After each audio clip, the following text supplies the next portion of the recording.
This is the Awful Announcing Podcast. Here's your host, Brandon Contes.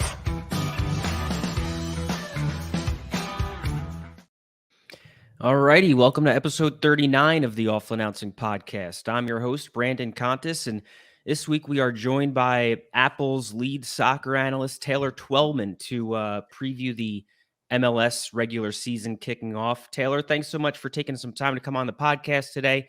How does the excitement for the start of the MLS season as a broadcaster compare to what it was when you were a player? I thought you were going to say compared to being guest number 39 on your beautiful podcast here, Brandon. That's where I thought you were going with that. I was going to say, wait a minute, guest 39 is way better than any MLS regular season.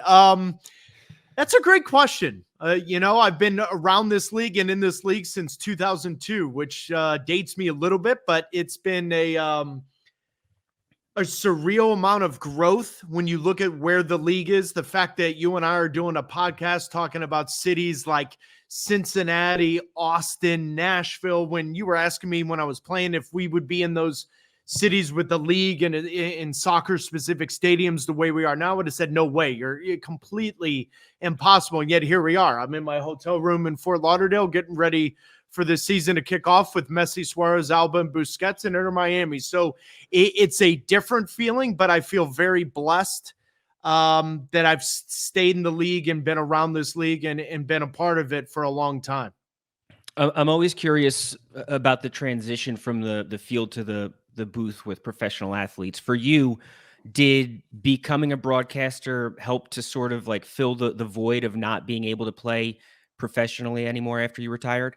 Yeah, man, that's a real good one. For your listeners that don't know, my career ended abruptly due to post-concussion syndrome, and I had too many concussions and needed to make a decision, and it was at age 28. Unfortunately, at 28, you're not really sitting there planning your future. You're thinking about it, but the World Cup in 2010 was right around the corner, and who knows, maybe even 2014. And so it was very interesting for me that abruptly I had to make a decision. I didn't at the time want to go into media, wanted to be part of the media. Quite honestly, I was known as the Bull Durham. I gave every cliche answer. I never really gave any kind of real answer because I didn't want to give bulletin board material to the opposition or to my teammates. But anyone behind the scenes knew I was brutally honest and gave my opinion when asked.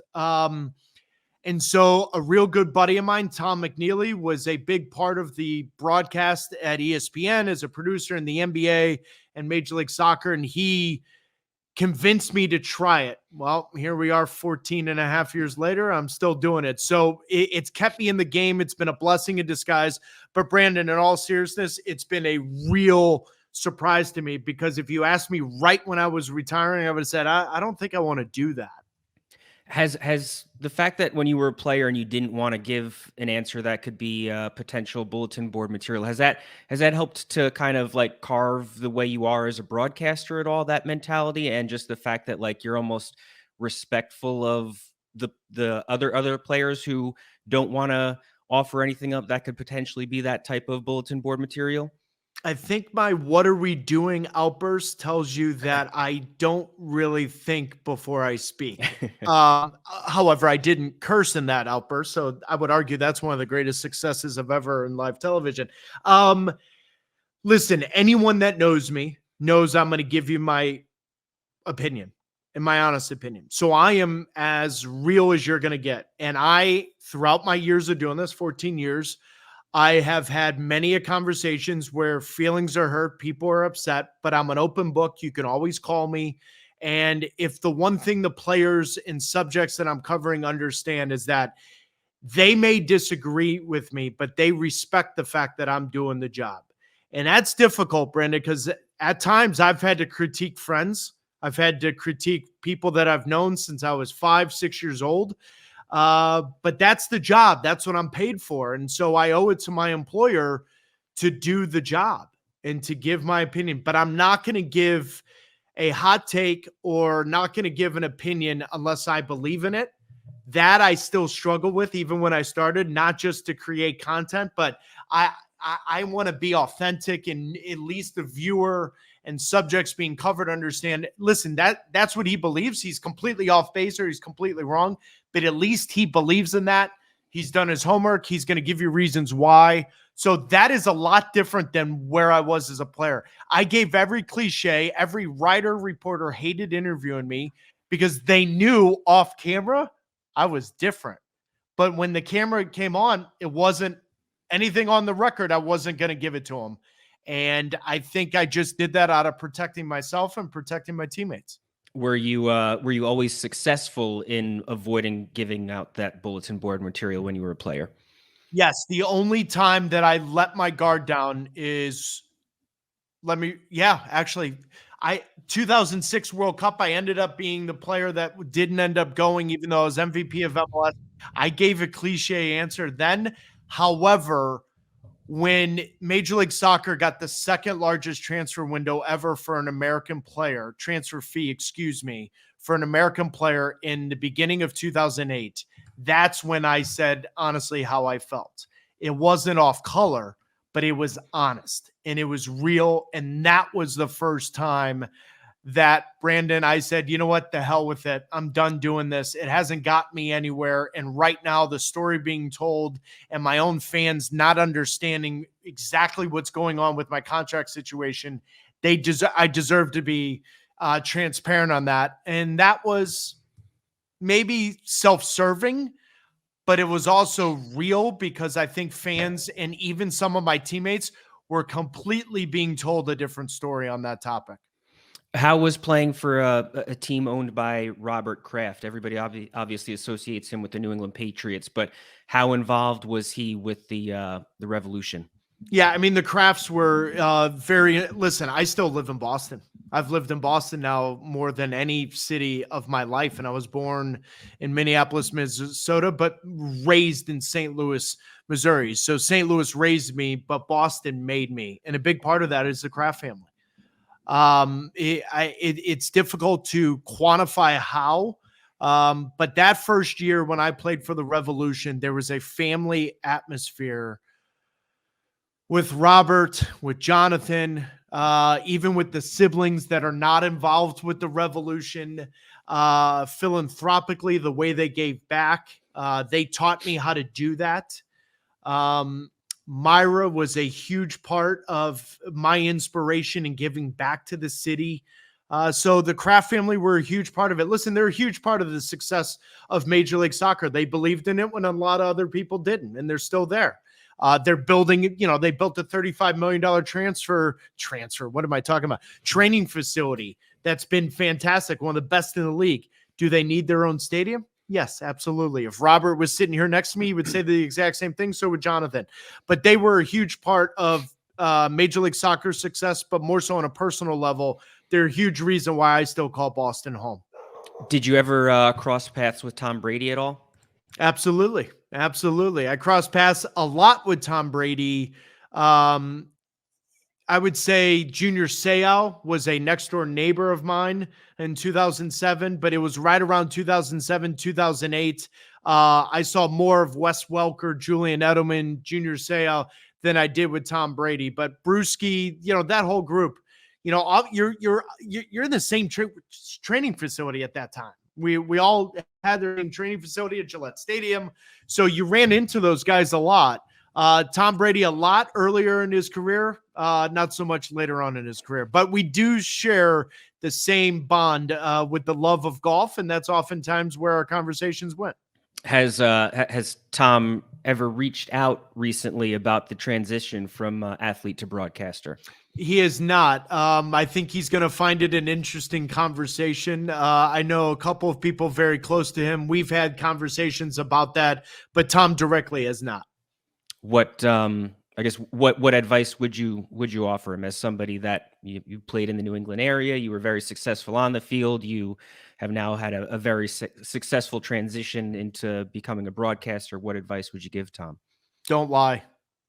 And what I mean by that is the fans will appreciate you even if you give an answer that goes against them.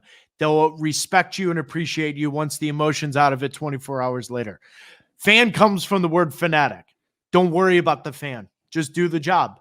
You're the greatest quarterback ever. arguably one of the greatest athletes in their respective sports ever. And so that's why you got hired. You're Tom Brady. You call it as you see it. And if it's raw and it's unrefined, doesn't matter. You're Tom Brady. So I would just say be true to yourself. He's got one of the best work ethics I've ever seen in his profession. If he takes that into commentating and doing games, he's going to be very good at it. But don't worry about what the fan thinks. Don't worry about selling them on something. Just be yourself, call the game, and I think they'll respect it. There's always going to be someone that doesn't like it. And the best advice I ever got was when you're calling a game, 50% of the fans are going to love it and 50% are going to hate it. And if you're doing that as a color analyst, that means you're actually giving an opinion and analyzing the game, and it's going to be against one team, and that team, those fans, they're going to hate it and not like it in the moment. That means you're doing something right. And while we're talking about the Patriots, I'll just give a quick plug for Apple and note that NFL fans can watch the Dynasty on Apple TV Plus as well.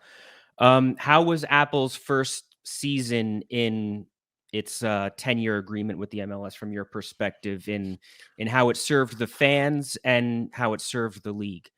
First off, Brandon, I don't think MLS as a entity gets enough credit for the task that they tried to overtake last season in producing these games and getting them out. They're not a television network. They're a professional sports league. And so I don't think they get enough credit for that. So many of my colleagues, so many people behind the scenes, nobody's even mentioned their name or recognized it. And I get it because it's expected. You want to have your games on air. Listen, the picture was fantastic, unbelievable. We've never seen any picture of that quality in Major League Soccer. I think the promotion around it from Apple, one of the biggest, if not the biggest marketing companies in the world, and how they're doing it and their plans for year 2, 3, 4, 5, just the ability to grow from that. It was a success, but also there's real humility within the group and organization of knowing we laid the foundation, but we've got to get better. We've got to grow, and we've got to take it to a next level. And hopefully we do that in year 2. Were there any glaring issues or complaints from fans that prompted changes for this season that people will see?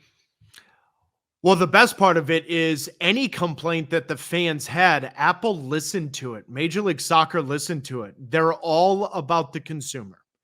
And that's the one thing that has impressed me the most about Apple is they care about the consumer and the fan experience. And so when there were complaints and hiccups along the way, as there always will be, Sure, no matter what you're doing and where you are, it was surprising to me how Apple really listens to it and really takes it in and regurgitates it and cycles it around the company and tries to find better ground, better footing to do that. Brandon, I think that was the most impressive thing from my perspective on how Apple handled some of the criticisms. there was there was so much controversy earlier this year surrounding the NFL putting just one playoff game exclusively on Peacock, but does the MLS on Apple TV sort of prove that a sport that fully embraces streaming can work? Like, is this the future in your mind? Maybe the distant future for a league like the NFL, but is this the future of sports on TV? Well, we're unique in the sense that we're in over 100 countries. There's no blackouts, and so you're getting it live. So whether you and I are doing this podcast and we're in Spain or Argentina or Germany or anywhere around the world, in over 100 countries, you can watch that game live. That's a little bit unique and different than the NFL putting a game on Peacock. I understand the controversy around the NFL and whatnot, but I also understand NBC saying, hang on a minute, we want to build our streaming platform. There's a way to do it. And by the way, the numbers supported that. Major League Soccer also still has a partnership with Fox and with their Canadian partners. And so there's still the linear component, but Apple and Major League Soccer in year 1 proved you 100% can not only survive, but you can thrive in this environment. And I think that question is going to be more realistic in 2025, 2026, 2027, when we start to see some of these other media deals come up and see where they go and how much of a streaming component is there, if not all of it is there. But Apple wanted to own the whole kit and caboodle. They did it, and now they own it in over 100 countries. And that's why the Messi And the introduction of that brought so many eyeballs that never have been there for Major League Soccer because there were no blackout rules. You could see the highlights in 100 countries. You could see Messi's goal on social media. There were just so many different hiccups and rules that didn't allow you to see Zlatan's debut with the LA Galaxy. Now you could quantify the magnitude of Messi and Apple TV in that relationship. And I do think the blueprint is now there for other leagues to look into that, for lack of a better word to put around that. How has that magnitude been? How has the Messi effect been for MLS? I just think we're getting way more eyeballs than we ever have. And in large part is you put Messi on top of Apple, and it's hard to quantify that. I thought the relationship of Apple and Major League Soccer was going to do that, but in a gradual way. Well, Messi lit fire to that, right? And so Messi scores that opening goal against Cruz Azul in Leagues Cup, and then all of a sudden the entire world is only talking about Major League Soccer, Inter Miami, and Lionel Messi. They've never had that. That also includes David Beckham with the LA Galaxy. And the first thing David Beckham said to me was, my introduction and entrance into Major League Soccer is light years behind of what Apple TV is going to do with Messi and how that opening 4 or 5 games went in that month. Brandon, it was unlike anything I've ever seen. And I took my girls to Taylor Swift at Gillette Stadium. Messi is Taylor Swift. There are 20,000 plus sitting in the parking lot just to see the bus. It's unlike anything I've ever seen. And it's going to be stories that I tell my grandkids about years to come, because I don't know if I'm ever going to experience a phenomenon like that, like I did. So in this day and age, can one player make that much of a difference in growing MLS's popularity in the US, or is the league fighting like such an uphill battle against the NFL, even the NBA, that it's hard for one player to make such an impact? No, yeah, I mean, one player, Messi's arguably the greatest of all time. And so I've had more ex-athletes. I played in the LPGA event this January, where it's all players from all different leagues, alumni and whatnot. I had more questions about Messi, Major League Soccer, than I've ever had in the previous 3 or 4 years combined. So there's a huge amount of growth there. Now, in saying that, you're comparing it to the NFL. I don't care if Messi and Ronaldo are here. You're in the United States of America. You're on the level of the NFL. But we're talking about the global sport, Brandon. So it's not necessarily about just the United States anymore. And I think that's where the conversation has to change. Major League Soccer is now on the global market. It's a global brand. It's a global league. And Inter Miami is at the topic of that conversation regarding everywhere in the world. And so in large part, yeah, Messi has flipped the tables and flipped the league on its head. I just, comparing it to the NFL, I think it's just a different world. Sure. How would you compare the current MLS talent to English soccer? Like, can the top MLS teams compete in the Premier League? I mean, that's a difficult one, right? Because one is under a salary cap structure and roster restrictions and regulations, and the other one is not. The English Premier League is the best league in the world. Absolutely, 100%. Spain, Germany, I would say Italy, France, those are your top 5 leagues in the world. If you would have asked me 5 years ago that Major League Soccer would be listed in the top leagues of the world in 2024, I'm not sure I would have believed it. It is. And that's where it becomes very interesting, is when you look at the numbers of MLS athletes, players playing in the big competitions, the World Cup in 22, this summer, 24 Copa America, 24 Euros, then ultimately in the Olympics this summer. Brandon, this league's grown very quickly, and in large part because it is the most eclectic league in the world. It's the most diverse league in the world, with so many countries being represented in this league, that now it presents an opportunity for international players to broaden their perspective and play in a different league. And that's where Major League Soccer is in that conversation. Are they in the conversation with the English Premier League? I'd be disingenuous to your listeners and to your fans to say that the teams in Major League Soccer are 100% competing with Manchester City, Chelsea, Arsenal, and those teams. That's just, they're operating in 2 different worlds. How is Messi with the media? Does he offer good access? He's not like Tom Brady. He's not like LeBron James. I wish Apple mandated that Lionel Messi did more. He's good when he's available, but I'm a little surprised he's not been as available as what I think he should be. Listen, the way I've always said this, if LeBron James and Tom Brady can give you any interview whenever you want in their field of action, on the field, before, pregame, whenever it may be, then Lionel Messi has to do that in Major League Soccer. I think we may change that. I think it may come. I was just a little surprised that we didn't get as much Lionel Messi in front of the camera as I thought we are, more so as I hoped we would have. Does it feel different when you're broadcasting one of his matches? It does. Absolutely it does. Just in large part because you want to stay in the moment and realize that sooner or later his time's going to come to an end. And people are going to ask you, I've had more questions and text messages and interview requests ever since Messi Meets America and Apple TV and that documentary and just what it was like. People are going to ask me a lot about what it was like. And so I kind of want to soak it all in and remember it. Does my energy change? Nope. Does my research change? Nope.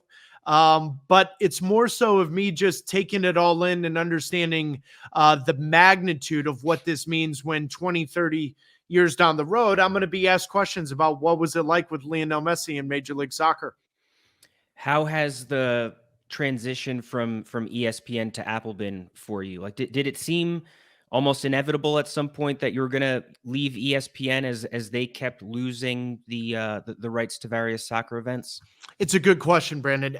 There was never a time in my mind in my 13 years there, 12 years there, that I ever thought I was going to leave. My first year there, I was blessed with so many of the greats taking me in, teaching me the craft, having me understand what it takes, the Bob Lees, the Mike Tiricos, the Alexi Lawlesses, all the Sports Center anchors. Scott Van Pelt and I just really became close.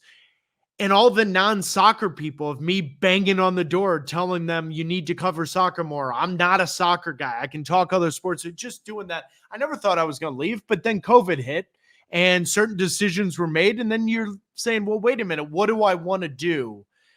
I will always make a decision about my professional life on something I want to do and that I'm passionate about.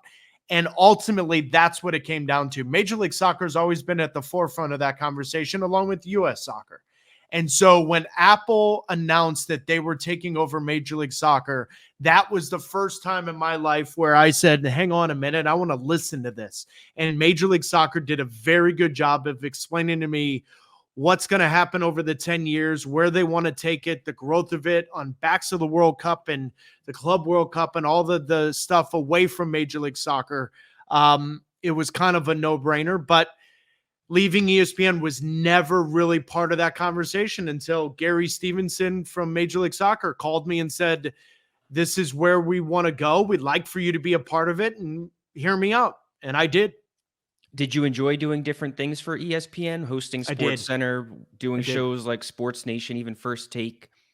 I did, Brandon. I did. One, I got out of my comfort zone. Two, Taylor Twellman doing those, Brandon, forced people to at least acknowledge the soccer guy was doing something other than soccer. And I had a real hair up my ass to prove people wrong on that. I don't think soccer guys in general have done a good enough job of being inclusive and opening that up. And I think soccer needs to improve on that. But I also think there are a lot of other people in the media world that haven't opened their minds to where soccer has grown over the last 10 years and how it's a huge part of our vernacular with sports coverage in our country. And so I wanted to do that. Now, Scott Van Pelt, Mike Tirico, all these guys, Bob Lee, all these guys initially, Kevin Nagandi, there wasn't any negativity towards soccer. They're like, no, absolutely. But you got to be able to hang with us. I got to learn their craft. I got to learn that. I got to be uncomfortable.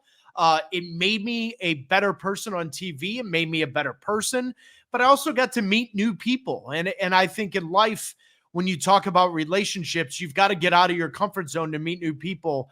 But Brandon, I was an all sports guy growing up. I played baseball, went to college on a baseball scholarship, played basketball, football, golf. I wanted to meet new people. So that's never changed ever since I went to ESPN. And I'm very grateful ESPN gave me the opportunity to try it out. And it's pretty cool to say that I hosted over, 100 or so, Sports Center shows, to host Sports Nation, to do First Take, all those other shows. It was an absolute blast.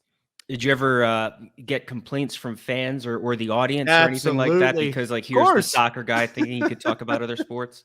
Absolutely. That's exactly what Twitter and social media was for. So, it was the best to read stuff.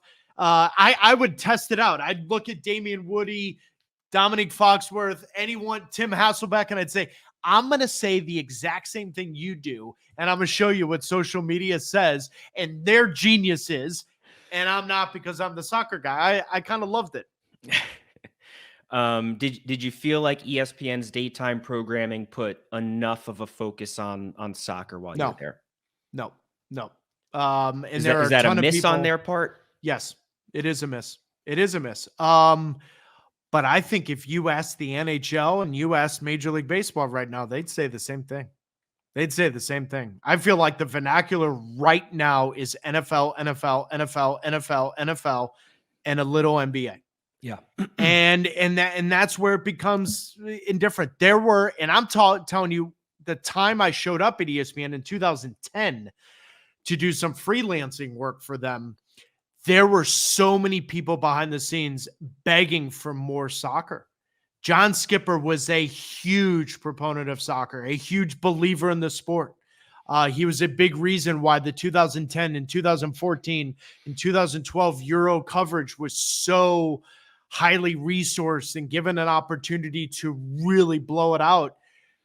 But imagine, Brandon, if every show they did one segment, 7 to 10 minutes just on the sport.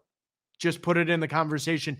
It wouldn't be such an oddity a year later, 2 years later, 3 years later, because it just would become part of your vernacular. The 18 to 29-year-old sports fan is 100% committed to the sport of soccer, Premier League, international events, Major League Soccer. I think it's a miss. I do. So do you think it's the is it the current talent that's more reluctant to talk about it, or is it more so behind the scenes, the executives that don't want it to become I think initially it was talent. I do. I think some of those talent still remain, but I was pleasantly surprised that when the talent that didn't know the sport felt comfortable next to an analyst like myself, they were willing to take it on. Yeah. And part of that was me saying, just do you. Just talk about it. Just do you. The problem was they got such negative feedback at times. And that's part of my point of bringing up and pointing the finger at the soccer fan is saying, hang on a minute. If you want more people to talk about it, you got to be less rigid in letting these people grow into learning the sport and understanding the sport and how to talk about the sport. You've got to teach them. You've got to be more open-minded to it. I think it's a combination of both, but I also think there's a real stubbornness to some of the talent where they kind of, take a shot at the sport of soccer when you're like, dude, it's 2024. What are you doing? You're still taking shots at a sport that so many people, millions of people in our country watch it. Like, it's kind of outdated. So I don't think it's as much a talent thing anymore, as more so I just think the higher ups are making certain decisions based on what sells right now. And I think you'd be surprised at how easy the sport of soccer sells because the younger demo is interested in that sport. Did you enjoy talking soccer with Stephen A. Smith on the yes. the rare occasion that you got to do so? I loved it. We did a huge preview for the 2021 European Championships after it was delayed during COVID. And Stephen A. Smith said, listen, I've got this idea. I want to do this. I want to kind of make a correlation to American sports franchises. I was like, yeah, I'm in. Done. We had an absolute blast. Stephen A. Smith lost his marbles on Greg Berhalter after they lost to Canada, and he said they outplayed them, and they technically, like, we need Stephen A. Smith to talk about it. We need him and people like that. Mad Dog Russo, anyone, talk about it if you want to. So I enjoyed it. It wasn't as bad as maybe people think. It was actually fun and enjoyable, but I can also talk to Cowboys. I can also talk to Cleveland Cavaliers. And so he felt comfortable in saying, this is how I want to do it. And I had fun doing it, but that was a huge part of the production of those shows. A lot of Stephen A. Smith in that production crew, they're big soccer fans. And so it made it more seamless for him, and I think easier than he thought. When you left ESPN, you had that the Twitter post about not having to scrape, claw, and beg for airtime anymore. But I thought the more interesting thing in that was about having to be apologetic for being passionate about soccer. When did you need to be apologetic? Just trying to get anything on the most important shows, trying to sell the sport and understanding how massive this is, or that is, or this occurring. Look at the transfer windows around the world. We think the NFL offseason's busy. The transfer windows blow that out of the water. I was trying to sell that, and trying to sell that as the lead analyst at times was exhausting, and always having to apologize for it in a weird way. I didn't have to do that as much at the end, but also it just was part of just the climate. It is what it is. And it's not as if anyone at ESPN that is listening to this or hearing this would say, yeah, that's what he did. That's what he cared about. So it's not like I'm taking a shot. It just is what it is. I definitely had to fight for things that in my world I never had to fight for, but to get it into their world, I had to break some barriers down. Sometimes I was successful, and others I wasn't. When you think back to your famous "What are we doing?" clip after the U.S. men's national team failed to qualify for the 2018 World Cup, what have they done since then? Like, how do you feel about the progress since that rant? Well, it's very interesting you're asking me about that rant, because where did that rant air initially? ESPN News. Think of that. A World Cup final qualifying night. And we're not even on ESPN or ESPN2.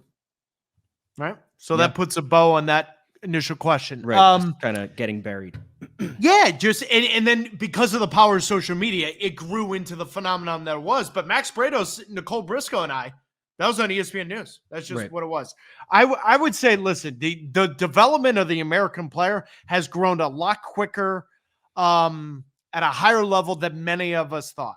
Now, many of us saw signs that it was going to happen, but you're talking to me during a time when we've got some American players playing at some of the most storied clubs in the world. And so to think on that night it was going to happen that quickly, I'm not sure I would have believed you. So there's been a ton of growth of the American player. The development of the player at a younger age is there. Major League Soccer's had a huge part in that. U.S. Soccer and so many of the other infrastructure within U.S. Soccer Federation, for those that aren't affiliated with MLS academies, have done a great job with that. So the development of the American player has grown. However, the U.S. men's first team, Brandon, since that moment, you tell me their most significant win.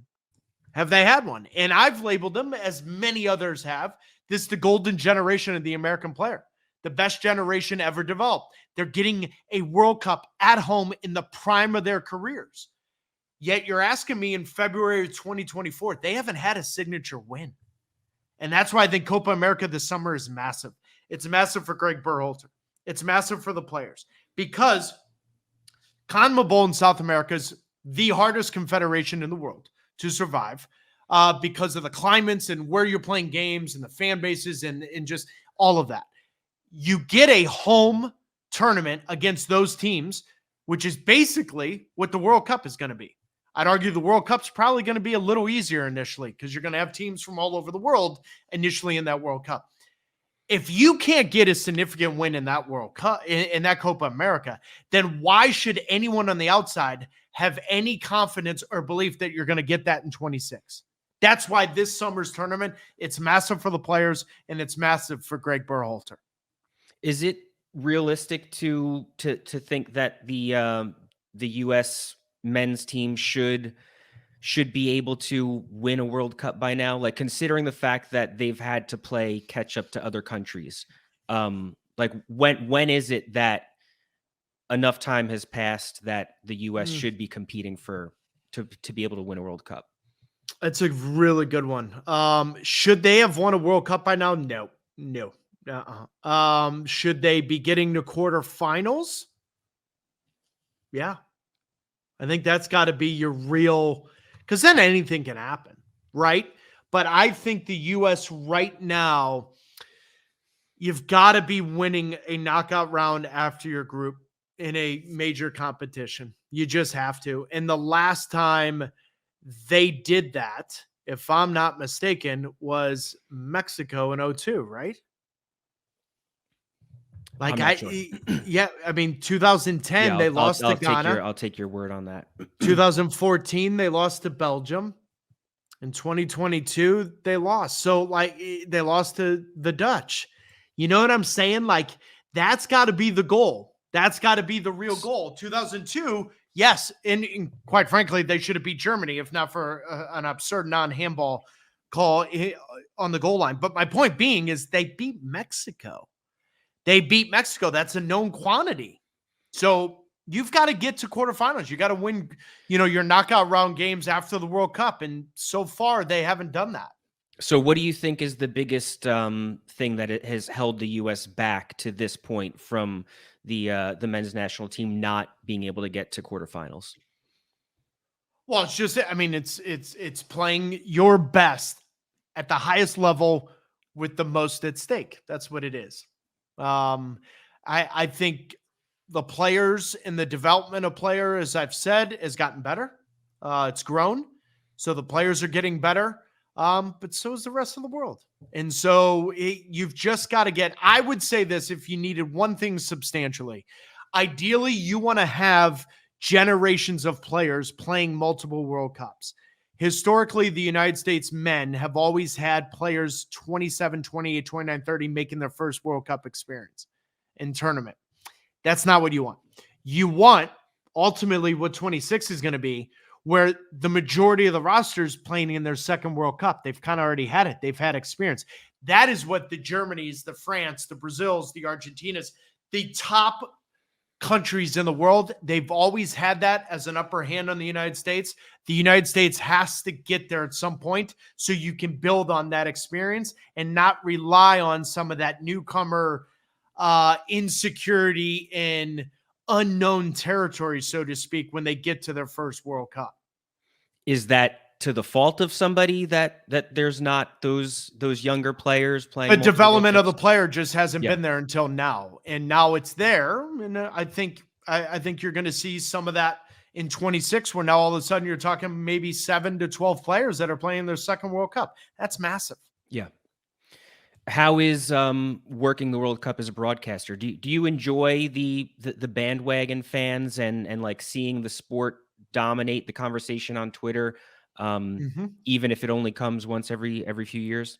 I do. I think I won't dumb it down for them, though. I have no problem explaining something to them, but I'm not going to dumb it down. I'm done with that. I think we owe it to ourselves as a group and as a sport. We don't need to anymore. There's plenty of people that understand the sport. They can watch it at any point, at any time, where 10 years ago they couldn't do that. So, Brandon, I think I have no problem with the bandwagon fan. I have no problem with the SEC college football fan joining in every 4 years wanting to watch the United States. But when they come at me and say, how come the United States isn't winning 4-0, then I will give them the proper respectful answer. Well, that's because you haven't paid attention for the last 4 years. This is why. This is it.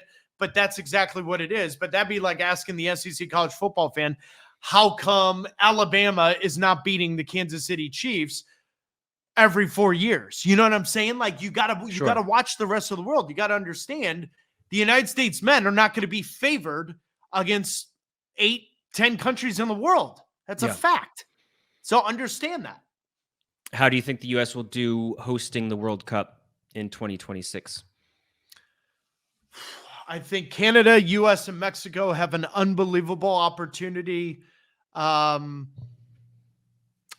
nervous, and I don't think you wanted to go here, but you and I are talking very quickly after the Kansas City Chiefs and parade shooting, and I'm nervous, Brandon. I'm nervous. I get asked by so many people outside the United States about our gun problem in the United States, and I'm just nervous. I'm giving you an honest answer here. I'm nervous about the World Cup. So many countries and their fans and coming here, and we have an issue right now. We have a real issue with that, and so. That aside, I think it's going to be the best World Cup ever. It's going to be the largest World Cup ever. There's going to be the most games ever in a World Cup. And I think it's fitting that the United States, Mexico, and Canada get to host that. But I'd be lying to you if I didn't tell you I have reservations about where our country is right now with gun issues and shootings all the time. Have you had reservations about going to other World Cups or even other just countries when you were a player even? No. So the reservations are bigger in the U.S. than. Yeah, I mean, listen, I went to an under-20 World Cup in Nigeria. I went to an under-17 World Cup in Egypt. You're naive when you're that young. You don't really know what's going on. Your parents have kind of taken care of it. The U.S. Soccer Federation did an unbelievable job with our security. I didn't find out until 10 years after the 1999 under-20 World Cup in Nigeria that my parents were on 4 or 5 conference calls about bomb threats and certain things going on with the embassy down there. They just didn't tell us, right? So was I blind to it? No, I just didn't know. Yeah.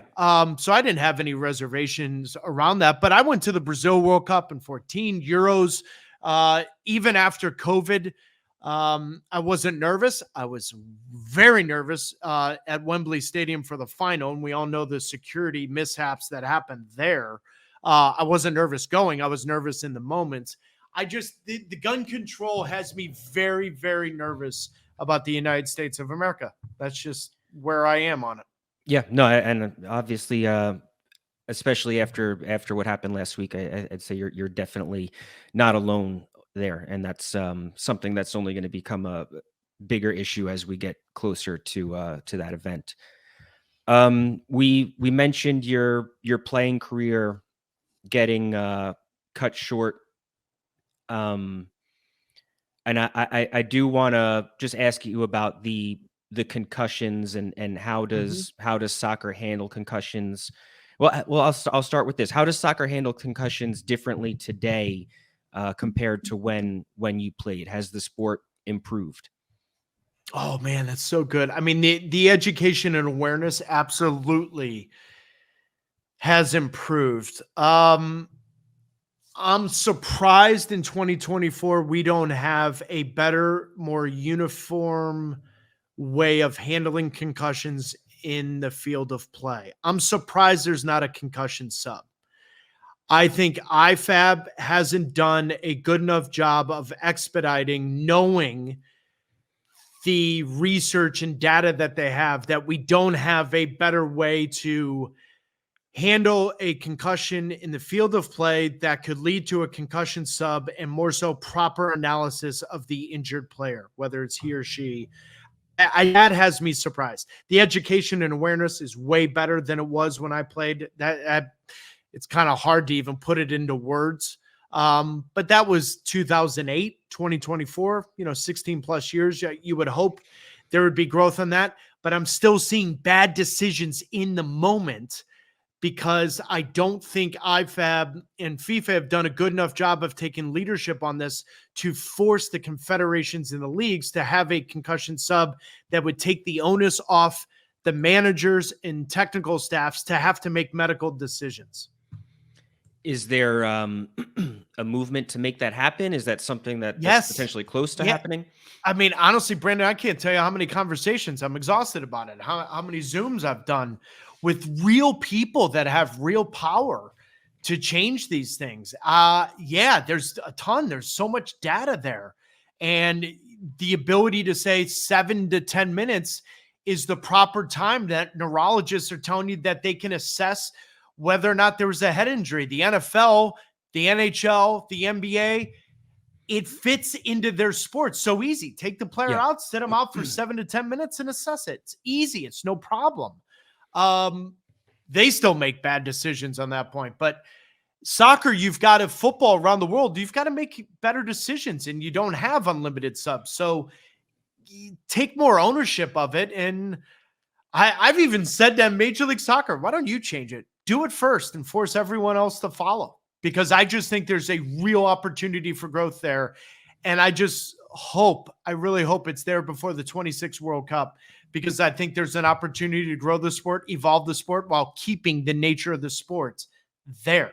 You're not going to get rid of heading in the sport, Brandon. You're just not. And so instead of doing that, evolve and use the data to say, hang on a minute, we can do subs here. We can do things here to allow the medical professionals to make better decisions while not killing or jeopardizing the state of the game. What about heading in youth sports? Oh, I would get rid of it in 2 seconds. First off, I just used my eye test. You go to 9, 10, 11, 12-year-old practices and trainings, Brandon, they're not heading the ball until the coach says, let's practice heading the ball. They're just not. Yeah. So you can teach the mechanism and the mechanics of heading a ball with a ball that causes no impact on the brain, Nerf ball, softball, whatever it is. But in the act of playing the game, they're not heading the ball as much as they are until the coaches force them to head the ball. So why do that? You could teach it. You could absolutely teach it, but they don't want to head the ball until they're older anyways. So you don't force them to do it. So regulations on heading a ball under a certain age, absolutely. And I think it should be uniform around the world.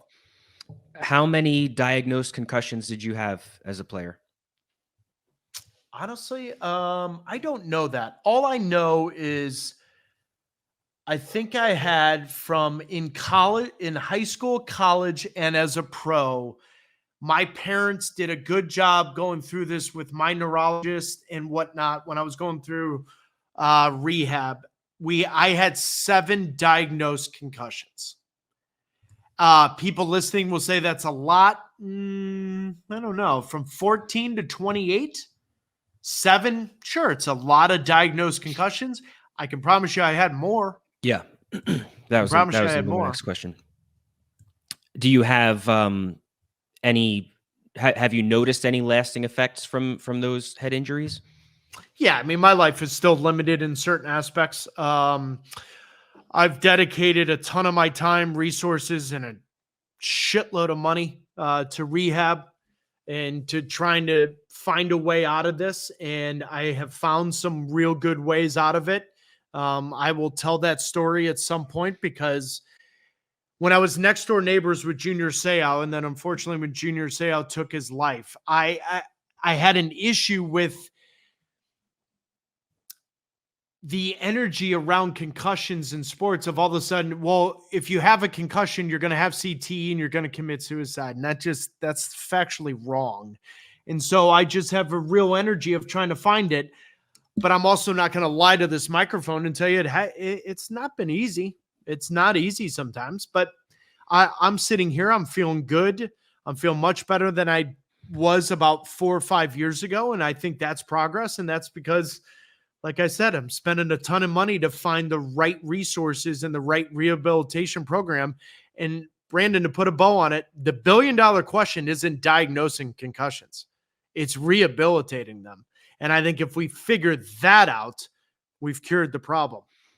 Have you always been supported in being outspoken about concussions and head injuries in your media career? Or have you ever received pushback from either the league, from anybody in soccer, or even when you were at ESPN, did you receive any pushback from them? The pushback only came from it's not an MLS thing. It's not a soccer thing. Just in general, people think there's always this, the grim reaper of concussions. It's like, no, I'm educating you on what they are and what they can do. I've never said get rid of sports, ever. But we knew smoking caused cancer, and we immediately evolve and change our way of living. We know repetitive hits causes brain damage. Why wouldn't we evolve and change certain things to give people a better opportunity to survive concussions at a later age? It's common sense. So pushback, yeah, I've had fans give me death threats regarding the under 12 heading rule.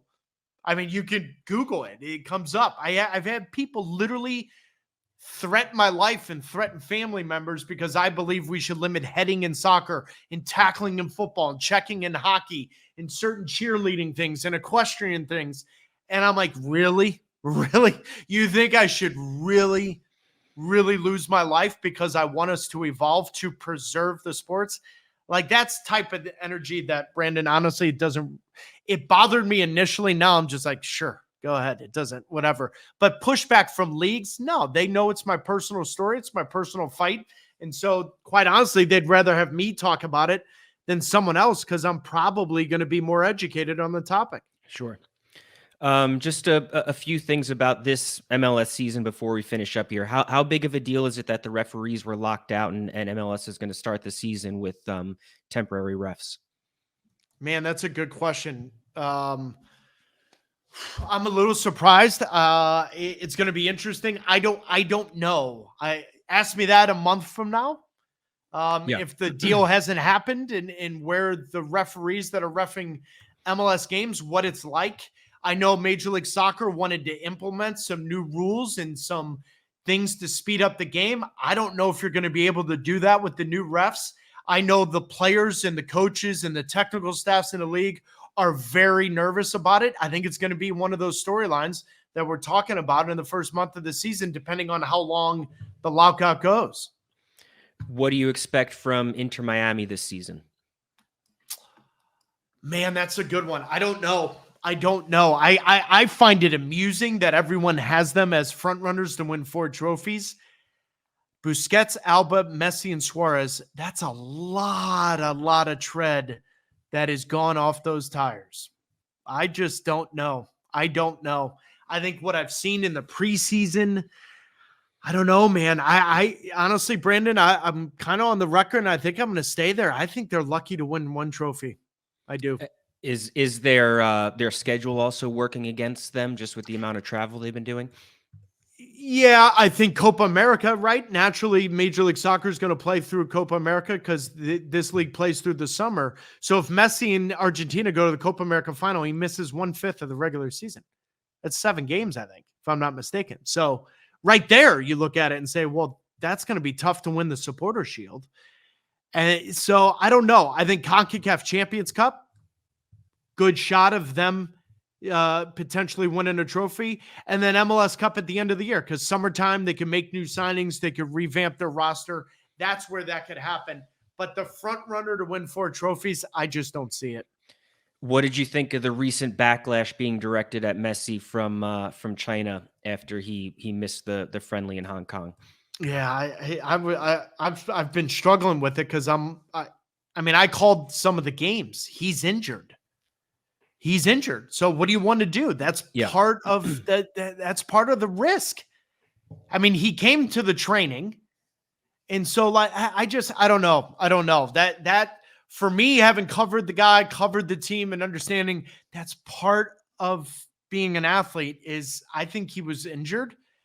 23,500 some odd miles they were going to travel. And I think they didn't want to risk it. I really do. I think it's simple as that. He was feeling his groin and didn't want to play.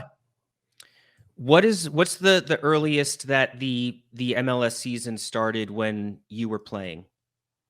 Do you know? I don't know, but I'm going to say March. So is it like, what do you think about the season starting in February? Because that seems like it's not ideal for a team like the Revolution who play outdoors in Foxborough, especially if those matches are going to be at night.